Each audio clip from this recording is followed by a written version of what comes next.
Scene script. Have you ever considered how our planet's very existence depends on a fiery ball of gas millions of kilometers away? Yes, we're talking about the sun. Imagine a cosmic ballet where the Earth and the sun are the main dancers. The sun, our fiery prima donna, is the primary source of heat and light for our planet, the humble danseur. This radiant energy is what drives our climate, dictates our seasons, and ultimately supports life on Earth.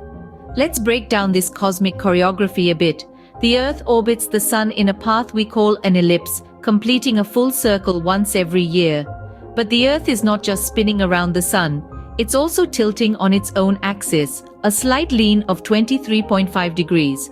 This tilt is why we have seasons. Picture it like this: when the Earth's tilt leans towards the sun, we get summer. When it leans away, it's winter. The in-between tilts give us our spring and autumn. But remember, due to the elliptical orbit, these seasons aren't divided equally throughout the year. Some seasons last longer in certain parts of the world than others. This delicate balance of tilt and orbit creates a diverse range of climates across our planet, from the icy poles to the tropical equator. And it's not just the seasons. The sun's energy also drives the water cycle, powering the evaporation, condensation, and precipitation that brings us our rain and snow. It's a continuous exchange of energy, a back-and-forth dance that sustains life on our planet. But this dance isn't static, it's a dynamic relationship, changing subtly over time due to factors like variations in the sun's intensity and shifts in Earth's orbit. These changes can have significant effects on our planet's climate, leading to periods of warming and cooling. In essence, our planet's climate and life itself hinges on this intricate cosmic dance with the sun. Now, you might be wondering, how does the sun influence our climate on a larger scale? Well, let's take a journey back in time to the mid-17th century, when a period known as the Maunder Minimum occurred. This was a time of noticeably reduced sunspot activity, and it coincided with what is known as the Little Ice Age, a period of cooler temperatures in Europe. This correlation between sunspot activity and climate change isn't a coincidence. You see, sunspots are cooler, darker areas on the sun's surface that are associated with intense magnetic activity. The number of sunspots fluctuates over an 11-year cycle known as the solar cycle. During periods of high sunspot activity, the sun's overall brightness increases, and conversely, during periods of low sunspot activity, the sun's brightness decreases. But what does this have to do with Earth's climate, you might ask? The answer lies in the amount of solar radiation that Earth receives. During periods of high sunspot activity, the sun is more intense, and Earth receives more solar radiation. This can lead to warmer temperatures. Conversely, during periods of low sunspot activity, like the Maunder Minimum, the sun is less intense and Earth receives less solar radiation, which can lead to cooler temperatures. This is especially significant for Earth's northern latitudes, which are more sensitive to changes in solar radiation. So during the Maunder Minimum, the reduced sunspot activity and consequent decrease in solar radiation resulted in a cooler climate in these regions, leading to the Little Ice Age. As we can see, the sun's activity, or mood swings if you will, can have significant impacts on our planet's climate. But the sun isn't the only player in this cosmic game. Our Earth has a few tricks up its sleeve too. Just like a dancer on the cosmic stage, Earth performs its own set of movements, known as the Milankovitch cycles. These natural cycles in Earth's orbit have a significant influence on our climate. Let's delve a bit deeper into these fascinating cycles.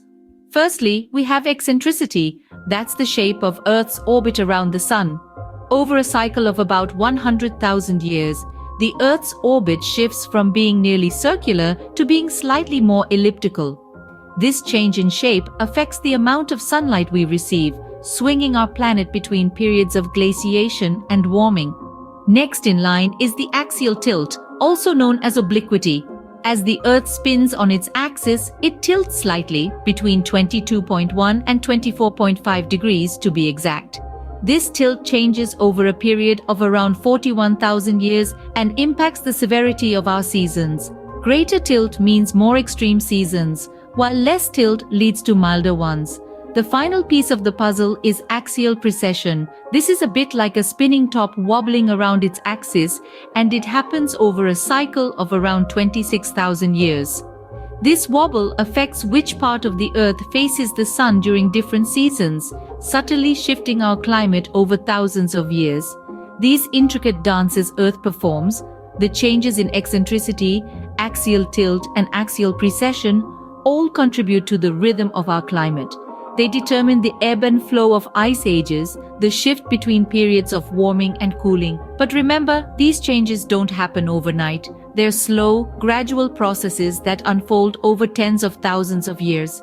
So, the next time you think about the climate, remember that it's not just about what's happening up in the sky, it's also about what's happening right here, under our feet. So Earth's own movements and changes can significantly contribute to our climate patterns. It's not all about the sun, after all. However, there's another factor in play here, one that has been tipping the scales: us. That's right, human activities, particularly our carbon emissions, have been significantly influencing our climate. Picture this: the Milankovitch cycles, these natural rhythms of Earth's orbit, are predicting a cooling period. Yet what we're experiencing is quite the opposite. The Earth is warming, and this warming trend isn't aligning with the natural cosmic rhythm. It's like we've taken the conductor's baton and are trying to dictate the tempo of a grand symphony that's been playing for millions of years. But our orchestra is out of tune, the harmony is disrupted, and the music is getting harsher. The consequences? Unpredictable weather patterns, melting ice caps, rising sea levels, and more.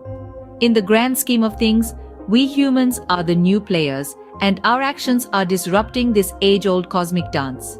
To wrap up, let's recap what we've learned. Earth and the Sun are intertwined in a cosmic dance, with sunspots and Earth's orbital changes impacting our climate. Yet, human activity is also a powerful player, often overriding natural cycles. It's clear that our climate is a complex interplay of cosmic forces and human actions. As we continue to explore this relationship, one thing is certain: we are not just passive spectators, but active participants in this cosmic dance.